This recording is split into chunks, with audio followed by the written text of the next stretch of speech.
vamos a hablar de balonmano desde una perspectiva que no acostumbramos a tratar aquí en este canal y lo vamos a hacer con un experto como es Jaime Gómez. Bueno, yo creo que es una de las voces importantes, sobre todo en época olímpica. Yo siempre lo dije públicamente y en privado también, que cuando hay una cita olímpica hay que seguir a Jaime Gómez en Twitter y también a un ramillete de gente que vamos a comentar ahora mismo con él, porque creo que representan un poco también la cultura deportiva de este país. Lástima, siempre lo decimos, que los Juegos duren tan poco. Ojalá durasen los Juegos Olímpicos como las Olimpiadas. Luego lo comentamos. Vamos a hablar de muchas cosas que están ahí en el candelero porque obviamente hay actualidad, incluso legislativa, en cuanto al deporte en nuestro país. Está el tema de Rusia también en el aire de cara a esa cita de París 2024. Bueno, pues todo esto y un montón de cosas más las vamos a hablar, como digo, con Jaime Gómez, que es experto en olimpismo, es gestor deportivo, está haciendo su tesis relacionada con el mundo del deporte y yo creo que sin más dilación vamos a saludarle ya y a darle la bienvenida a nuestro canal, porque era una charla que teníamos ya ganas de hacerla desde hace bastante tiempo, pero hasta que nos hemos coordinado ha pasado un buen rato. Jaime Gómez, muy buenas, más conocido como Rincón del Deporte en Twitter y en redes sociales. ¿Cómo estamos? Muy buena, Vicente. Pues aquí, encantado de acompañarte este ratito, este cafetito que tenemos a las 5 de la tarde. La verdad que decías un poquito más extraño que lo que tienes normalmente en tu programa, pero bueno, seguro que echamos un buen rato esta tarde. Pues sí, bienvenido y ya digo que teníamos muchas ganas de hablar contigo porque decía en la intro que al final servís un poco también como referencia para los frikis en el mejor de los sentidos que digo yo siempre del deporte.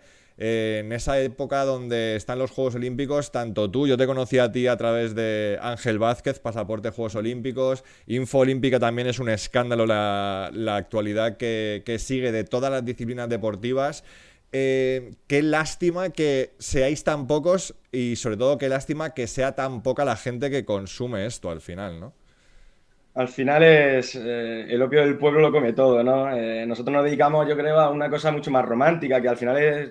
Yo nunca me he considerado un periodista, ni he querido meterme en terrenos que vosotros sois los profesionales, ¿vale? Pero sí que creo que desde mi punto de vista de divulgador deportivo, que es lo que yo me considero, yo creo que podemos aportar también, pues eso, una cercanía a un deporte que muchas veces es injustamente tratado y nosotros tenemos que pues eso, aportar nuestro granito de arena e intentar, entre muchos, los que comentaba, Ángel de Pasaporte, Javi de Infolímpica, se me viene a la cabeza también Javi Amado, Fontania, Fernando Vázquez, yo qué sé, me dejo un montón de gente, Amorós, ¿vale?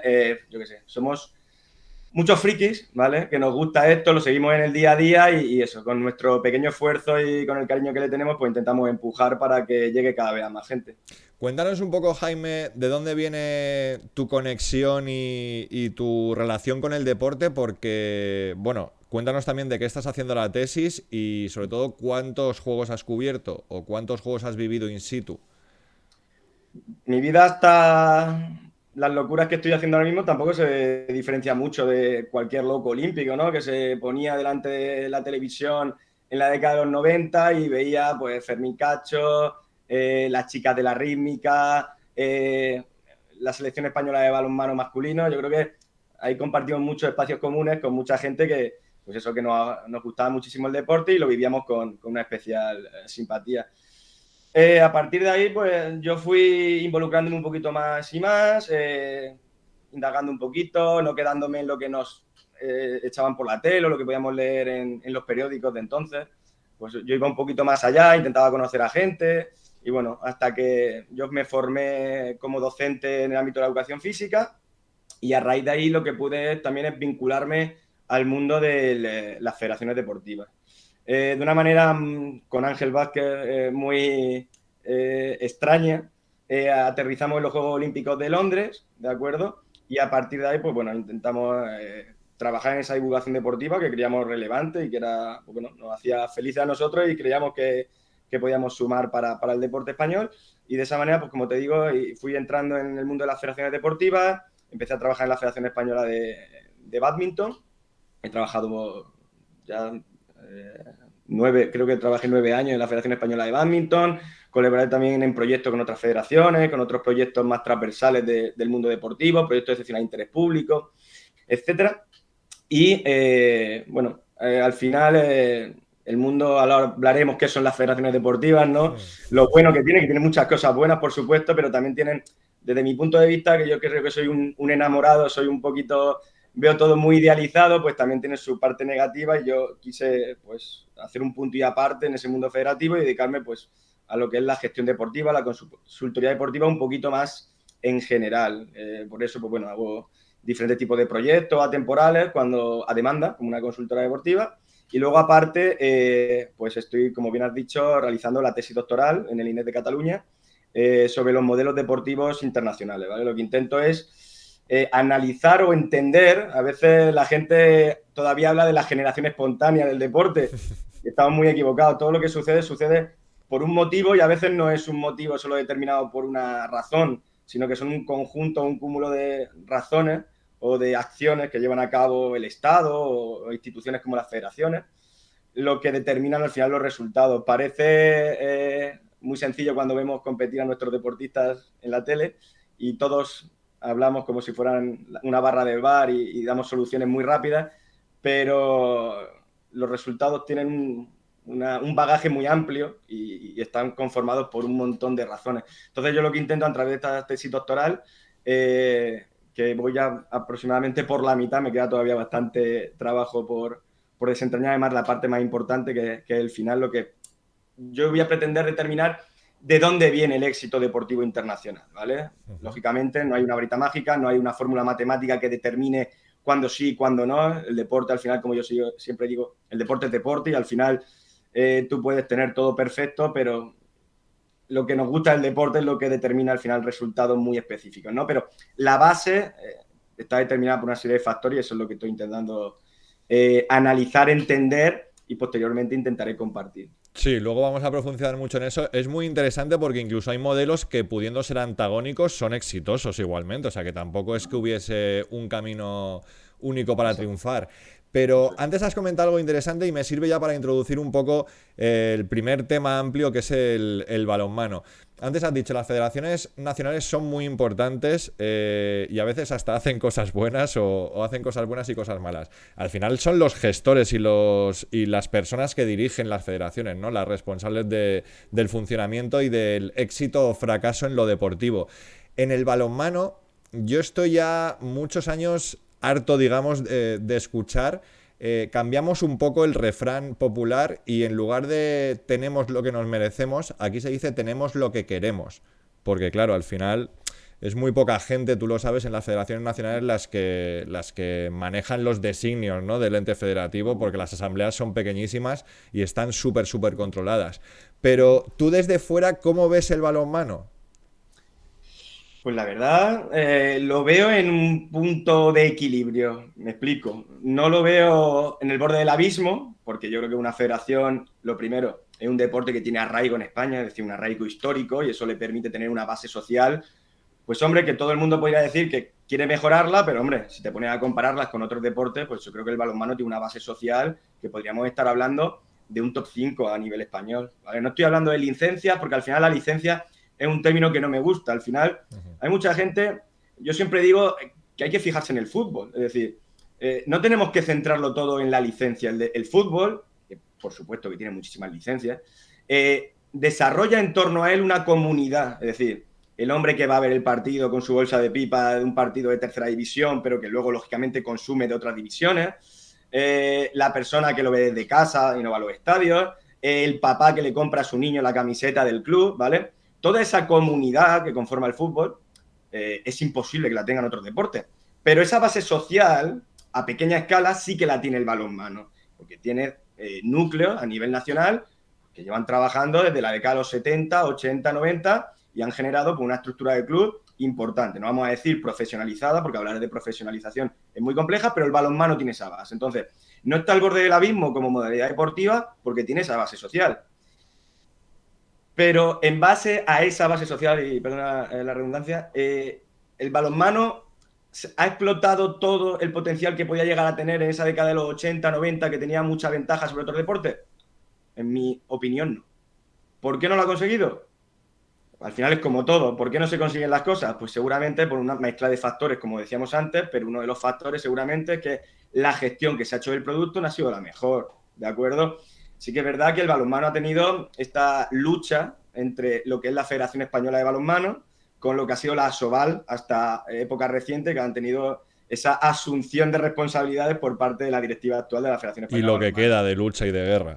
Exacto, al final eso es una lucha que se va a estar perenne porque al final, si en una federación hay luchas de poder, en una liga, llamémosla profesional o profesionalizada en función de diferentes elementos que cada uno ya los pone donde quiere, mucho más, porque en cuanto empieza a haber negocio, empieza a haber mucha más lucha por el negocio. Claro, Hay pero hay una intereses. diferencia entre femenino y masculino y es que, por ejemplo, el femenino depende en todas las competencias de la Federación Española porque no hay asociación de clubes profesional.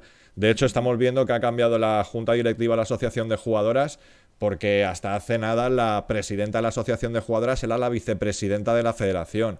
Había ahí un conflicto de Sí, pero intereses, digamos, diplomáticamente.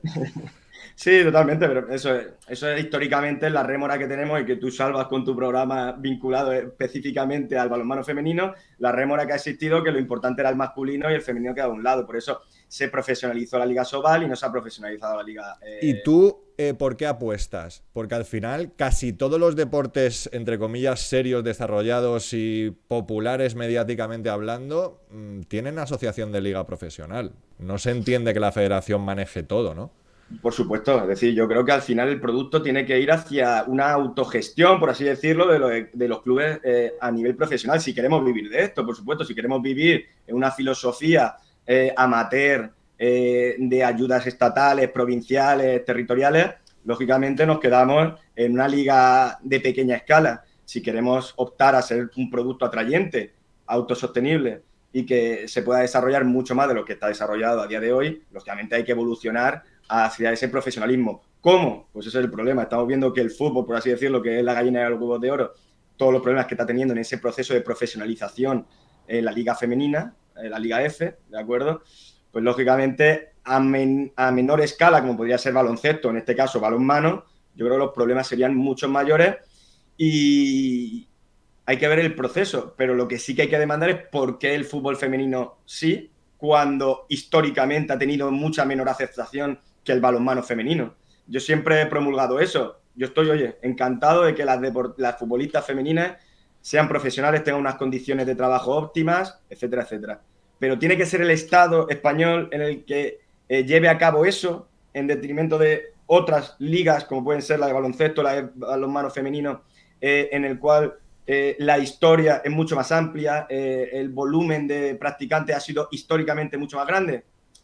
Esto también es el problema que está existiendo en el fútbol, que acapara tanto y deja a otros deportes desangelados cuando yo creo que históricamente tendrían mucho más derecho a hacerlo. Claro, aquí hay dos temas que pones ahí encima de la mesa. Una es que obviamente los éxitos internacionales del fútbol femenino no tienen nada que ver con las del balonmano femenino, y eso que el balonmano femenino tampoco ha triunfado tanto, pero bueno, que desde 2008 al final ha conseguido medallas europeas, mundiales e incluso una olímpica, que eso es O muy sea que el fútbol no importante. ha tenido en absoluto Claro, ni se ha acercado. correcto. Pero antes decías, no son muy importantes las licencias, pero ¿tú no crees que es un síntoma de debilidad y de realidad que después de esos 10 años, entre comillas, del 2008 al 2019 con la última medalla importante, que creo que son 5 medallas, no haya crecido nada las licencias femeninas?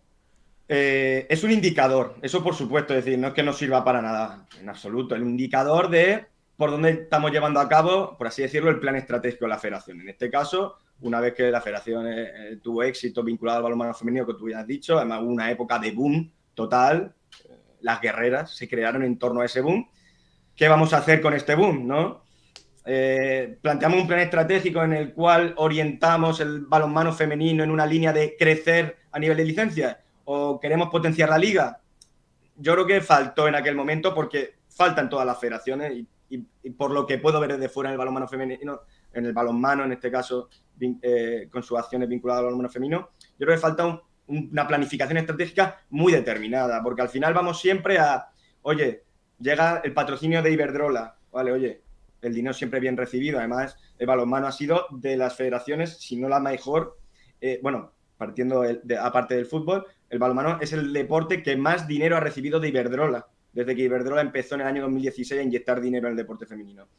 ¿Qué se ha hecho con ese dinero? Un plan estratégico, en mi opinión, se ha hecho lo que no me gusta y te acabo de criticar del Estado español hacia el fútbol femenino. Es decir, se ha institucionalizado con dinero público, por así decirlo, porque al final el dinero de Iberdrola, no nos engañemos, es un dinero público, es una gestión de él. Pero no lo ha conseguido la federación, cada presidente con su gestión. No, eso fue el Consejo Superior de Deporte en el año 2016, un señor que se llamaba Miguel Cardenal, en el cual hizo una muy buena gestión con unas cosas que se llaman eventos de excepcional de interés público, en este caso Universo Mujer, se lo arrebataron a la Federación Española de Baloncesto en su día, que lo tenía capitalizado, y lo atrajo hacia la esfera del deporte español.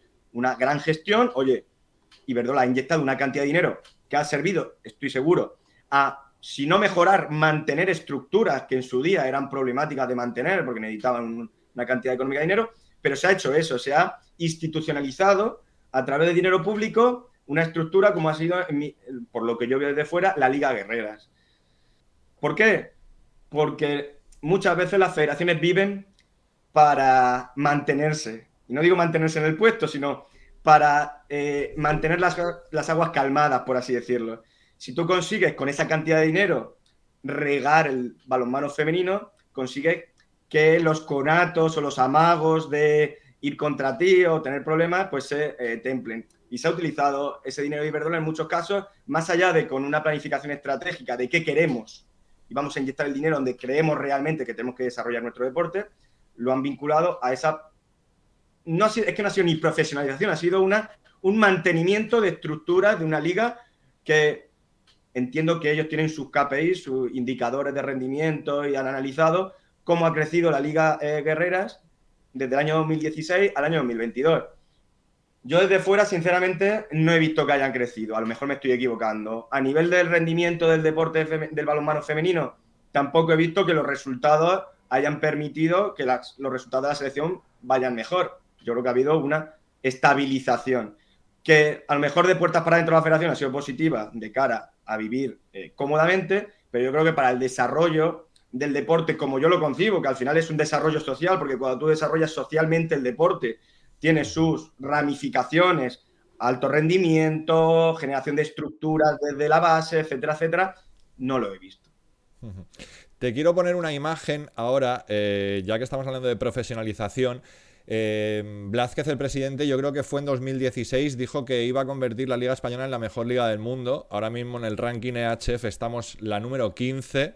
Las primeras son Dinamarca y Hungría, las dos mejores. Y aquí, esta es una imagen que en realidad la gente yo creo que ya habrá visto mucho, pero se corresponde con la cotización estimada en base a la jornada de trabajo y la base mínima de cotización de cada jugadora contratada por clubes, ¿vale? Entonces tenemos a todos los clubes, esto es de la temporada anterior. Tenemos ahí a todos los clubes, pero claro, yo siempre lo he comentado ya con varias personas que han pasado por aquí. A mí me sorprende, por ejemplo, que haya jugadoras contratadas a menos del 30% de la jornada. Al final hay un porcentaje, digamos, considerable de jugadoras contratadas a jornada completa, que son 78, pero sobre más de 200 que ocupan la élite en total. Entonces, claro, si al final tenemos bastante menos de la mitad contratadas a jornada completa, teniendo en cuenta que la jornada completa mínimo tiene que tener el salario mínimo y luego sin contar las trampas que luego hacen los clubes, que pagan cotizaciones sociales pero luego realmente no pagan el salario mínimo a la jugadora. No sé, ¿crees que es una... Bueno, al final una buena fórmula sí que es, ¿no? Por supuesto, porque simplemente la fórmula es la legalidad. Pero claro, luego cuesta mucho aprobar comisiones de seguimiento, comisiones de control de este tipo de historias y tenemos ejemplos como el de Tenerife. Hay más ejemplos de clubes que tienen problemas económicos, pero lo de Tenerife parece casi una praxis de, bueno, de la Italia del siglo pasado, ¿no? Y al final, claro, ¿qué pasa? Que el presidente de la Territorial Canaria, que todo lo que sucede en Tenerife como club importante de la Canaria, pues tiene la connivencia y el permiso del presidente territorial, luego le vemos siempre que es la mano derecha de la Federación Nacional. Entonces, es un poco locura. Tú me lo estás explicando, es decir, quien hace la norma la realiza en base a que luego va a tener que aplicarla. Es decir, el legislador es el que también tiene que aplicar la norma. Entonces, esa bicefalia a la hora de operar dentro del deporte, porque al final el deporte español es así, pues lleva a casos con eso, que se mantiene esa estabilización del deporte, es imposible que crezca y hacemos la ley, pero trampeamos la ley para cumplirla solo entre comillas, ¿vale? Entonces, por eso es lo que te decía antes, es decir, ¿para qué hemos utilizado el dinero de Iberdrola? Para hacer la pescadilla que se muerde la cola, hacemos una ley para mejorar la situación, pero no la mejoramos porque nosotros podemos saltárnosla a través de una serie de procedimientos más o menos legales. Entonces ese es el planteamiento, que hay que plantear un plan estratégico. ¿Qué quiere hacer la Federación Española de Balonmano con el balonmano femenino? ¿Quiere seguir inyectando dinero de esa manera a los clubes para tener a todos contentos? Sí, no. No tiene sentido, es decir, no se va a crecer nunca como se creció en la década de los 90 el balonmano femenino. Yo creo que económicamente, no todos los clubes, pero había clubes muy potentes. En los hitos de Leliana, seguramente que lo que pagara en su día estaba muy por encima de lo que se le paga ahora al top 3 de los clubes. ¿Por qué? Total. Porque había otro sistema, es decir, había también una burbuja inmobiliaria que también metía mucha pasta, mucho dinero en los clubes, balonmano, baloncesto, voleibol, y había macroclubes que ahora mismo es imposible valorar eso. Hay que ir a otro planteamiento, es decir, no consiste en inyectar pasta en un momento determinado. Ayer o antes de ayer sacó un artículo Gerardo Riquelme, su director de marca, acerca de la ley del deporte, que hablaremos yo creo posteriormente, sí. Pero hay una cosa muy relevante y que viene a colación de esto, y es decir, España tiene un nivel de asociacionismo muy grande, muy grande. Yo creo que se potencia mucho más el deporte por equipo que el deporte individual. Además, como te he dicho antes, el balonmano tiene estructuras de clubes, yo creo que sólidas en comparación con otros deportes, pero lo que no se puede estar es al borde de la catástrofe continua cuando una administración, no te digo un ayuntamiento, una diputación, una comunidad autónoma o el propio Estado, pretende apostar por un deporte o pretende apostar por un club deportivo o no. Porque te cambia totalmente la dinámica. Tenemos que ser autosostenibles. ¿Y por dónde pasa eso? Por tomar unos pasos previos que a lo mejor son mucho más duros, es decir, y cuesta federativamente tomar esos pasos, pero hay que tomarlos si quieres tener una estabilidad a largo plazo. ¿Qué pasa? Que como me comentabas tú antes, el presidente de la Federación Canaria no va a tomar una decisión en junta directiva o en en comisión delegada de la Federación Española de Balonmano si sabe que le va a perjudicar directamente y automáticamente en lo que él tenga que realizar para sus clubes en el apartado territorial. Entonces, la pescadilla que se muerde la cola, siempre vamos a estar haciendo cosas que se venden como procedimientos para la mejora del deporte, pero al final se trampea porque es imposible en un momento determinado decir hasta aquí hemos llegado, rompemos y empezamos, porque eso conlleva una serie de consecuencias que a nivel federativo nadie quiere sufrir. Está explicado de manera muy, muy gráfica. Luego vamos a hablar también de otra de la parte de financiación que tiene Iberdrola con el balonmano, y es la inversión en la televisión, en el producto de televisión, ¿no? Pero eso lo hablamos luego, porque te quería preguntar, ya para ir cerrando el tema del balonmano, te quería preguntar cómo habías visto tú, qué impresión tenías tú del europeo que han hecho las guerreras, y sobre todo que cuentes un poco las consecuencias que tiene para la clasificación olímpica de París 24, porque ahora más o menos depende todo de una carta, y es el Mundial del 2023. Totalmente.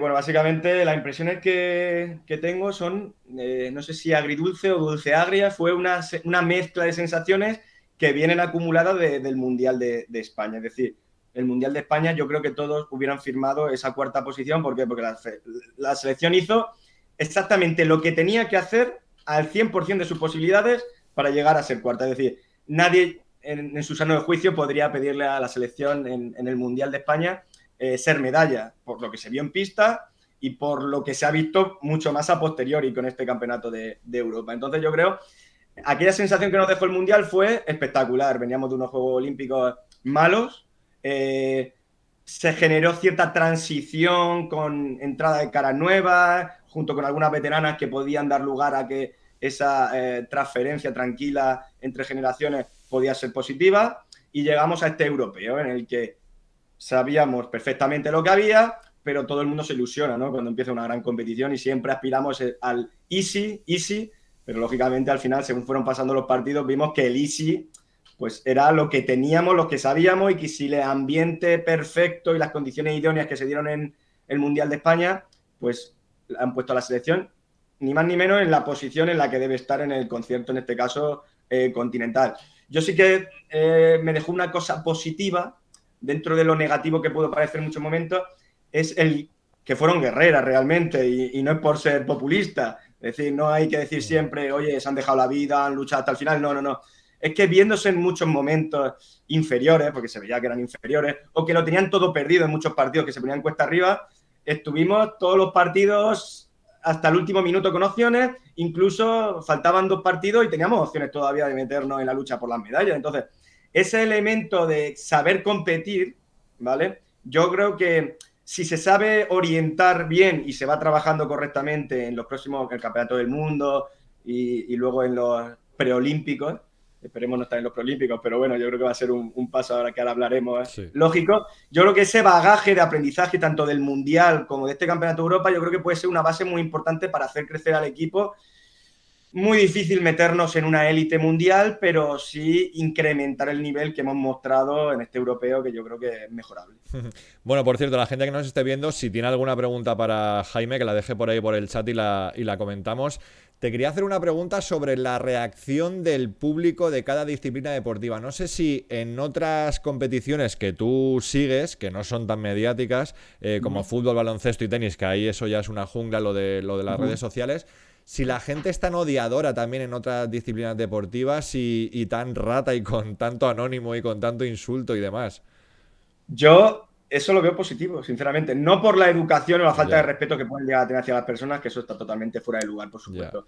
Pero el que haya ese tipo de ambiente viene determinado por lo que te comentaba antes, porque hay una masa social que potencia eso. Es decir, ojalá al balonmano femenino las deportistas, y aunque es una cosa feísima, tuvieran que soportar críticas feroces después de cada partido, después de cada internacionalidad. ¿Por qué? Porque significaría que la masa social es tan grande que genera ese tipo de actitudes, ¿vale?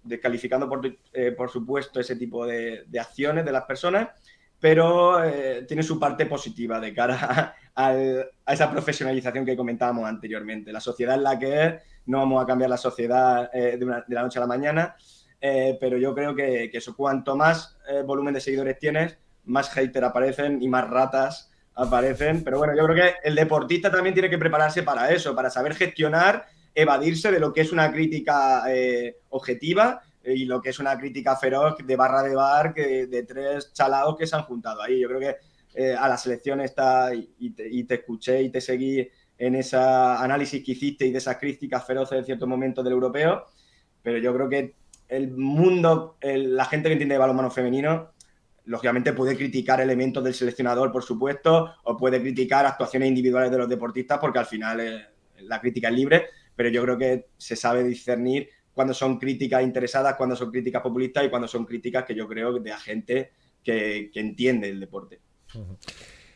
¿Qué recuerdas de Londres 2012, de ese bronce olímpico de las guerreras? Porque el otro día escuchábamos al máximo mandatario del balonmano español, a Blázquez, decir que iba, bueno, a brindar homenaje a esta generación, que se cumplían 10 años. Se le acaba el año, así que si hace homenaje será en el año 100. Pero ¿tú cómo recuerdas ese bronce olímpico? Porque claro, al final eso supuso un antes y un después total. Coincido contigo en que no se explotó, por supuesto que no se explotó ese éxito, pero es que estamos hablando de que hubo un pico de audiencia de casi 3 millones. Y creo que un casi 20 y pico % de cuota de pantalla con 1.600.000 de media en ese partido, que además fue un 11 de agosto y 11 de agosto de 2012 por la tarde en la 1. No se aprovechó. Yo recuerdo que estábamos allí en Londres. Yo me comentaba antes cuántos Juegos Olímpicos he estado. Esos fueron mis primeros Juegos Olímpicos y la verdad que los recuerdo con mucho cariño. Los compartí con Ángel de Pasaporte a Londres. Y la verdad que allí fue una auténtica locura y fue aquel boom del deporte femenino, ¿no? Que surgió y además las guerreras fueron abanderadas de ese boom. Es decir, las guerreras han sido la cara visible del deporte femenino durante esa primera generación, que luego ha ido sumándose Carolina Marín, Adriana Cerezo, etcétera, etcétera, pero Lidia Valentín, las guerreras fueron las primeras que rompieron ese techo de cristal, es decir, ¿por qué el deporte femenino no puede liderar el deporte en España? Y demostraron allí que el deporte femenino en España estaba mucho mejor que en otros países y seguramente es porque en España, aunque nos creamos que estamos atrasados respecto a otros países. La gestión que se ha hecho del deporte femenino sí que ha podido ser mejor que en otros países. Por eso hemos tenido resultados mejores que otras naciones, porque se ha inyectado más dinero desde el Consejo Superior de Deportes, ha habido programas como el programa Mujer y Deporte que ha ayudado en ciertas esferas, se ha pretendido la mejora de las condiciones de las deportistas. Yo creo que ha habido dinámicas muy positivas del Estado español y que han sido pioneras respecto a otros países. Relativo al balonmano, ¿por qué no se ha terminado en 10 años de romper ese... bueno, se rompió el techo de cristal, pero porque no ha habido un mantenimiento en los éxitos internacionales. Lógicamente, no siempre puede ser medalla olímpica, no siempre puede ser medalla mundial, no siempre puede ser medalla en los campeonatos de Europa, pero sí que hemos visto que el crecimiento que hubo ha hecho un valle. Ahora no nos encontramos en un valle. Los valles no tienen por qué ser malos siempre, sino que los valles pueden servir para coger fuerza, reestructurar lo que te comentaba yo anteriormente. Si es para eso, bienvenido sea el valle y bienvenido sea la época de vacas flacas. El tema es saber si hay un plan estratégico. Yo soy muy pesado con la planificación estratégica. Muchas veces discuto con la gente y me dicen que eso son tonterías, que no valen para nada, que al final lo importante es el entrenador que está en pista con las jugadoras y entrenan y machacan, y por supuesto que lo es. Pero sin una planificación estratégica previa, sin establecer los pasos que hay que dar y dar las herramientas necesarias para que conseguir cumplir esos pasos y conseguir los resultados, es imposible. Y sinceramente, yo solo he escuchado en todo este periodo algo de planificación estratégica vinculada al proyecto. Tú le recordarás mejor que yo, el proyecto España 2022 le llamaron. Objetivo 2021, sí. Objetivo 2021, perdona. Entonces, cuando terminó el Objetivo 2021, yo analicé un poquito, porque al final me inquieta mucho ese tipo de planteamiento, que no se quede solo en un título, en un branding muy bonito, oye, vamos a hacer un Objetivo 2021, sino qué hay detrás y cuál es el legado de todo eso. Y sinceramente lo que vi es que realmente de toda la participación que hubo de deportistas dentro de ese proyecto, pues al final quedaron como las típicas concentraciones de tecnificación deportiva que se tuvieron atemporalmente, pero no hubo un legado de estructura, de profesionalización, no digo de deportistas, sino de mujeres que puedan fomentar su experiencia dentro de la actividad deportiva. Es decir, el pacto tal no puede ser siempre vamos a ser campeones del mundo. ¿Por qué? Claro. Porque cuando eres campeón del mundo, ¿qué viene después? Tú tienes que generar un camino para que no solo florezca el camino de flores muy bonitas de ser campeón del mundo, sino que alrededor la gente se pueda sumar a ese camino y haya muchas autopistas que se crucen y que se sirvan de ese impulso, de ese camino tan bonito que es el principal, que es el de los deportivos.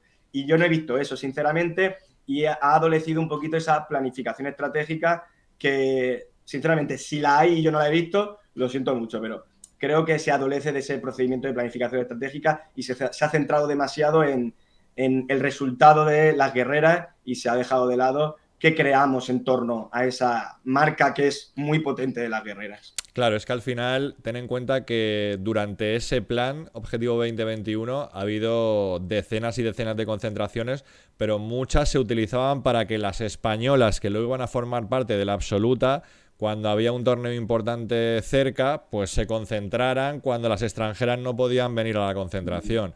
Bueno, es muy largo, pero hay un dato que también dice bastante, y es que este plan ha tenido dos seleccionadores distintos, ha tenido dos veces un director deportivo que primero vino Sandoval, luego se fue, luego volvió.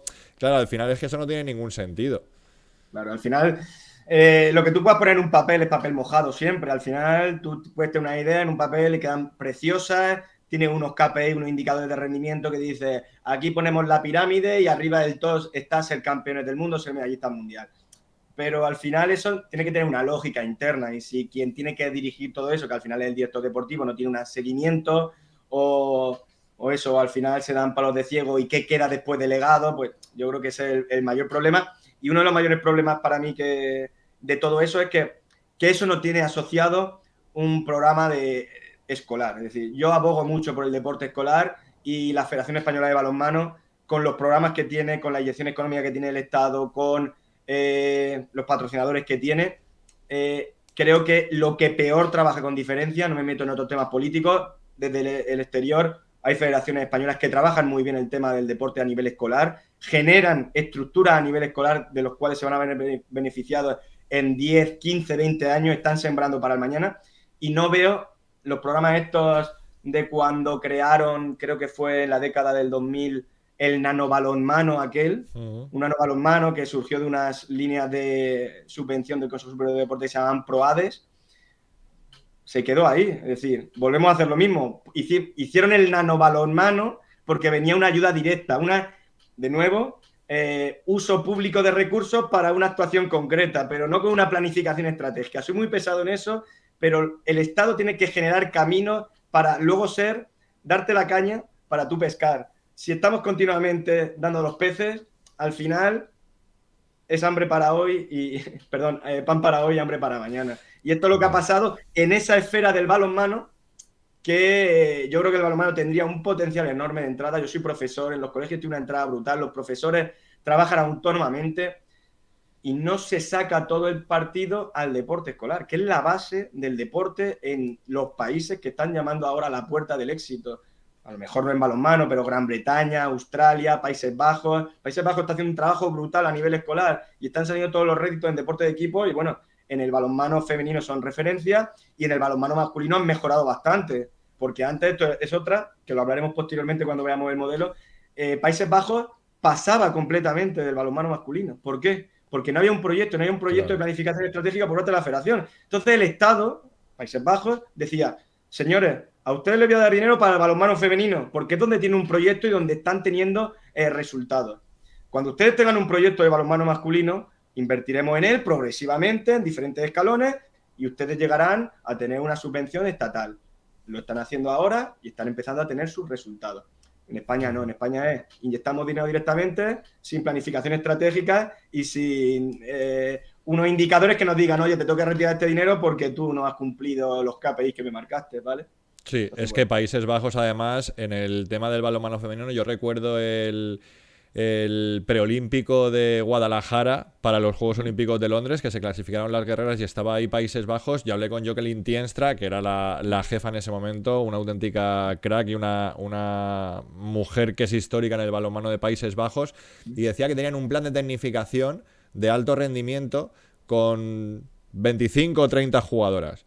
De esas 25 o 30 jugadoras, más de la mitad llegaron luego a ser medallistas europeas, olímpicas y, bueno, campeonas del mundo hace no demasiado. O sea, que al final es lo que dices tú, que la estrategia, el plan, es la clave para que te pueda salir bien, por lo menos. O sea, a lo mejor luego no te sale bien. Claro, pero sin plan tienen muchísimas menos papeletas. Y además allí es que lo hacen intensivo, es un esfuerzo intensivo, que es todo lo contrario a lo que estábamos hablando de la Liga Guerreras, claro, que es extensivo, vamos a dar a todos para contentar. Allí no, allí les da igual, de hecho han tenido muchos líos deportistas con sus diferentes federaciones, han incluso denunciado a las federaciones porque ellos se creían en la propiedad de que el Estado les tenía que ayudar y las federaciones les tenían que ayudar. Y oye, el Estado respaldaba a las federaciones y les decía, no, oye, esta federación me ha pasado un proyecto, el proyecto está muy centralizado en este tipo de recursos, inyectamos dinero en estos recursos. Si usted no forma parte de esos recursos, pues lo siento mucho. El deporte de alto rendimiento es que a veces nos equivocamos. El deporte de alto rendimiento no es un derecho, ¿vale? Es una obligación que tiene el Estado mantener, pero no tiene que ser un derecho para todo el mundo que se cree que es alto rendimiento. Y el alto rendimiento es solo la cúspide de la pirámide. Y por debajo de la pirámide, desgraciadamente, hay muchos estratos que lo pasan mal, pero eso no es dependencia del Estado español. Claro. Siempre se ha dicho en el balonmano que, bueno, nosotros lo decimos aquí también, que subvenciones públicas todas, pero para la cantera y para la base, y que los clubes, los seniors, los que juegan Europa y los que quieren ganar ligas, al final tendrán que buscarse también la financiación privada, tranquilamente. Un asunto relacionado con el balonmano, hablando ya de producto y de venta de producto, fue el tema de la televisión. Yo recuerdo ya hace bastantes años que se vendió, bueno, la noticia, era una gran noticia, sin duda, que Teledeporte iba a emitir un partido en directo cada semana. Y a priori era los viernes a las 9 de la noche, un poco con el argumento, la justificación de no intentar competir con toda esa oferta deportiva que hay los sábados, especialmente, pero estamos viendo que los réditos, no sé desde fuera, pero desde dentro vemos poco rédito, más allá de todas las triquiñuelas que hace Teledeporte con el tema de no emitir en directo o de no cumplir su programación o de intentar fidelizar, que al final son, yo creo que, no sé, intentos inútiles, ¿no? Cuando al final tú tienes un producto un día y a una hora y lo vas cambiando todo el rato de día y de hora, fidelizas poco. Y luego un Yo, matiz, te introduzco también un matiz y así tú te explayas en el tema de la tele.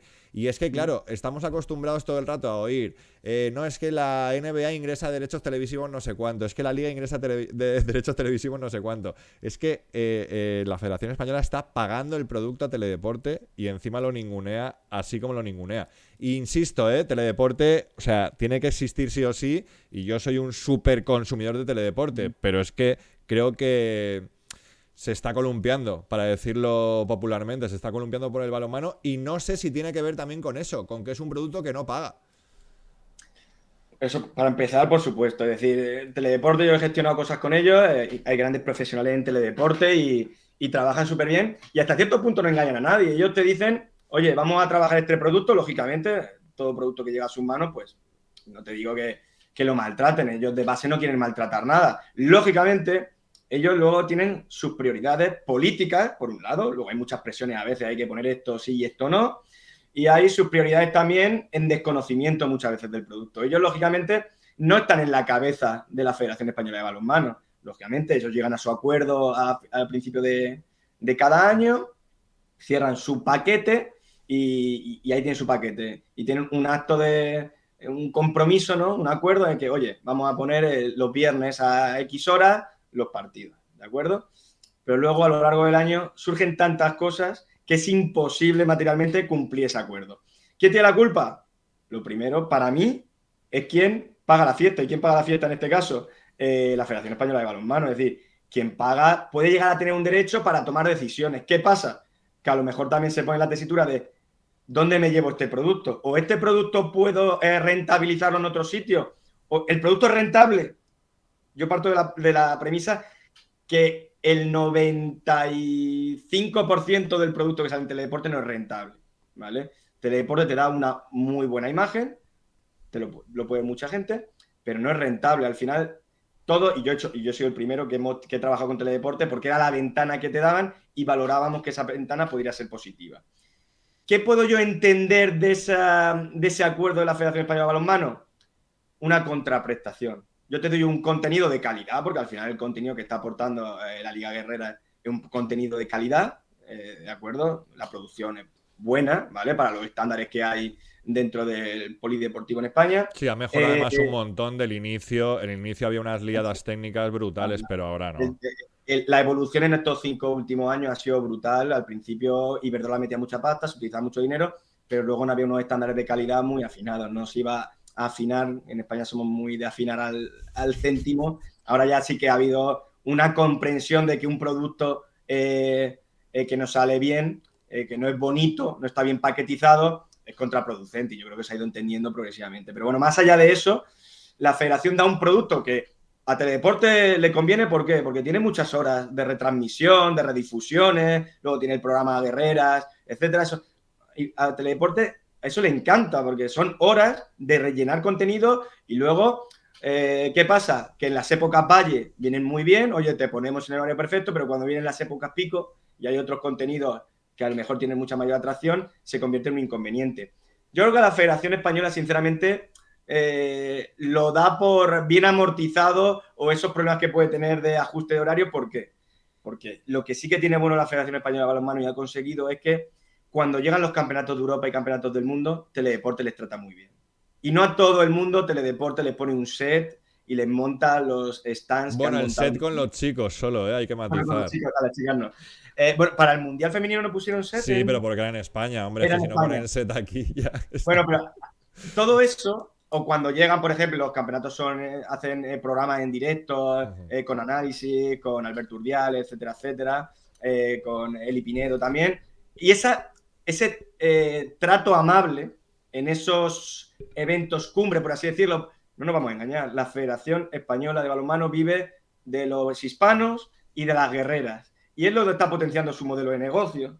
Yo no estoy de acuerdo, como estoy intentando explicar durante esta entrevista, ¿vale? Pero ellos han determinado ese modelo de negocio y a lo mejor para ellos es rentable ese uso del dinero de Iberdrola para dar ese dinero, repartir ese dinero transversalmente, invertirlo en la televisión, tener contento a todo el mundo y tener esa herramienta que compensa con Teledeporte para cuando llega su evento cumbre, su referencia en su modelo de negocio, que son los hispanos y las guerreras, tener una cobertura como no tiene ni, vamos, lo ha tenido ahora el Mundial de Fútbol, lógicamente, una cosa exorbitada, totalmente fuera de los parámetros de cualquier deporte en España, pero si te pones a comparar otros deportes, no tienen, en esos eventos concretos me estoy refiriendo, en los mundiales o campeonatos de Europa de balonmano, no hay no se involucra Teledeporte tanto como puede ser en balonmano. Y a lo mejor esa es la estrategia que lleva a cabo la Federación Española de Balonmano. Pretende usar ese tipo de competiciones como moneda de cambio para luego potenciar su modelo de negocio de las selecciones absolutas. Quiero entender eso, porque si no es eso y no es eso lo que tiene en la cabeza, no entendería nada. Quiero entender eso desde el punto de vista de la federación, que lo utilizan para eso. Para entender algo, ¿no? Básicamente. Te hago la última de balonmano y hablamos ya de modelos y de deporte en general. ¿Qué fama tiene en el panorama nacional federativo la Federación Española de Balonmano y sus dirigentes? ¿Qué fama tienen? Complicado, porque de nuevo hay muchas aristas. Es como todo, ¿no? Al final, la filia y las fobias de las personas, ¿no? Pues yo creo que la federación, como institución, yo creo que es una institución valorada. Sí que lo pienso, sinceramente. Creo que la Federación Española de Balonmano, para mí, podría estar mucho mejor por todo lo que te he comentado anteriormente de la masa social que no se termina de explotar, pero creo que en comparación tiene un nivel de profesionalización correcto, ¿vale? Hay otras federaciones incluso que tienen también mucha masa social y están por los suelos. No quiero poner aquí ejemplos, pero deportes de equipo que tienen también masa social y están por los suelos, ¿vale? Podido tener un impacto mucho mayor. Entonces, bueno, partiendo a nivel institucional, yo creo que la Federación Española de Balonmano está a un nivel, bueno, correcto y bien valorado. Luego ya tema dirigente, pues bueno, Paco Blázquez yo creo que es una persona que tiene ya mucha trayectoria dentro del mundo federativo español. Todos sabemos que tiene una gran ascendencia dentro del COE. Ha sido durante muchos años, yo creo que todavía lo sigue siendo, una persona cercana a Alejandro Blanco, ¿vale? En su día todo el mundo, y esto es Vox Populi, todo el mundo entendía que Paco Blázquez podía ser el delfín, ¿no? De Alejandro Blanco, cuando Alejandro Blanco decidiera dar el paso a un lado dentro de la presidencia del Comité Olímpico Español. ¿Tú crees que lo va a ser? Creo que ¿Lo va a ser en el futuro, tú crees? Yo creo que no. Yo creo que no. Puesto ya esto ya a ser futurólogo y demás. Yo creo que no. Yo creo que hay dinámicas dentro. Al final es como todo el lobby, ¿no? Los grupos de poder en el mundo del deporte. Pues hubo una época de nuevo de Valle, ¿no? Después de Río, que todos tenían que ajustarse. Entraron muchos presidentes de federaciones jóvenes y que yo creo que han hecho un núcleo en torno a ADES. ADES, lógicamente, se conformó como un grupo de poder en principio contra el Consejo, contra el COE, fue una mezcla y al final ADES es un contrapeso hacia el COE. Y sí que es verdad que ahí Paco Blázquez en ADES no tiene peso. No tiene peso, ADES sí que tiene un peso muy importante dentro del deporte español y Paco Blázquez ahí no ha sabido encontrar su hueco, que a lo mejor hubiera sido inteligente, pero bueno, él optó por otra vía y yo creo que siendo relevante es el presidente de la Federación Española de Balonmano y eso tiene un peso específico muy importante dentro del deporte español, no lo vamos a negar, pero yo creo que bueno, que ese soufflé que creció y se habló en muchos mentideros acerca de lo que podía ser la evolución de la presidencia del Comité Olímpico Español, pues yo creo que el soufflé ha bajado respecto al nombre de Paco Blázquez como el sucesor de Alejandro Blanco. Una curiosidad personal ya, ¿en otras federaciones o dirigentes del deporte español también ocupan muchos cargos en muchos sitios distintos y cargos para los que no tienen formación y capacidad? O sea, ¿eso es habitual en el deporte en España? Antes mucho más. Yo creo que hasta Londres, yo creo que en Londres fue un punto y aparte y yo siempre he dicho que la crisis podía venir bien a España para hacer una limpia. Es decir, hasta Londres se vivió de las vacas gordas, es decir, hasta ahora, y luego hablaremos del tema económico, se vivió muy bien a nivel económico en España en las federaciones porque había una gran inversión hasta Pekín aproximadamente, luego llegó la crisis mundial, afectó de golpe al deporte español muy directamente, hizo mucho daño, pero ayudó a limpiar toda esa filosofía de puestos, duplicados, honoríficos en muchos casos, porque al final no eran ejecutivos, y que al final era todo posicionarse estratégicamente dentro de estos grupos de poder que te comentaba anteriormente. Yo creo que progresivamente estas nuevas jornadas que han entrado en federaciones, te hablo de Raúl Chapado en atletismo, Pirri abajo en esgrima, ¿qué más? Javier Hernández en piragüismo, yo creo que tiene una filosofía, tiene una formación mayor, no quiero decir que los que sean de otra generación no hayan tenido una buena formación, pero yo creo que tiene una filosofía del mundo del deporte mucho más evolucionada, ¿vale? Y sí que son mucho más, por así decirlo, ejecutivos. Y cuando van a ser, a tener un puesto específico, yo que sé, te estoy hablando de una federación europea, una federación mundial sobre todo, porque todos los puestos que tengas duplicados a nivel nacional no tienen importancia, porque al final quien parte el bacalao son la federación, y si tú eres presidente de la federación, te da igual el resto de puestos porque tú eres el que manda. ADES, el COE y el CSD. Todo lo que exista fuera de eso son milongas para contar y rellenar currículum. Pero sí que yo creo lo veo importante, pues ocupar un puesto en la Federación Europea o en la Federación Mundial, y yo creo que se está trabajando bien por parte de algunos presidentes en esa línea. Yo creo que es importante siempre que sepas utilizar las herramientas y tengas un nivel de saber relacionarte a nivel internacional, porque yo he ido a reuniones de federaciones internacionales de deportes y allí muchos iban al canapé, al vinito, a la cena de gala, pero luego no sabían sentarse con el director general de la Federación Mundial y decirle, oye, el campeonato del mundo tiene que ser en mi país, ¿vale? Al final es para lo que estás en un puesto de esa federación. Entonces, yo creo que se ha ido mejorando, pero siempre quedan viejas glorias, como yo las llamo, de épocas pretéritas.